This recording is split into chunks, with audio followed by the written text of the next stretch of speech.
Now, I've had to redo one. I looked at 7 texts that prove that Jesus is God. My initial one, I lumped them all together.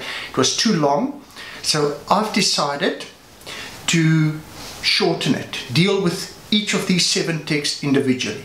Now, this comes from a book written by a man by the name of Murray Harris. And the book's name is Jesus as God, the New Testament use of theos in reference to Jesus. Now, this man did brilliant work. And if you tell me you disagree, you need to write a book and telling everyone why Murray Harris is wrong, and then I'll listen to you. Up until this point, Murray Harris is the expert, so I'm going to listen to him.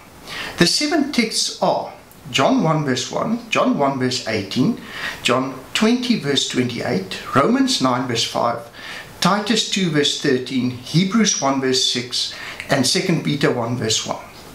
Now, these 7 texts call Jesus God. And Murray Harris concludes and says you cannot translate them better. So you can't come to me and say they should say this, or they should say this, or this is a wrong translation. No, as they stand and read in our Bibles, that's the best way to translate them. Murray Harris makes this quote in his book. In the Christological use of theos, we find both the basis and the zenith of New Testament Christology. The basis, since theos is a Christological title that is primarily ontological in character, and because the presupposition of the predominantly functional Christology of the New Testament is ontological Christology. The zenith, because theos is a Christological title that explicitly and unequivocally asserts the deity of Christ.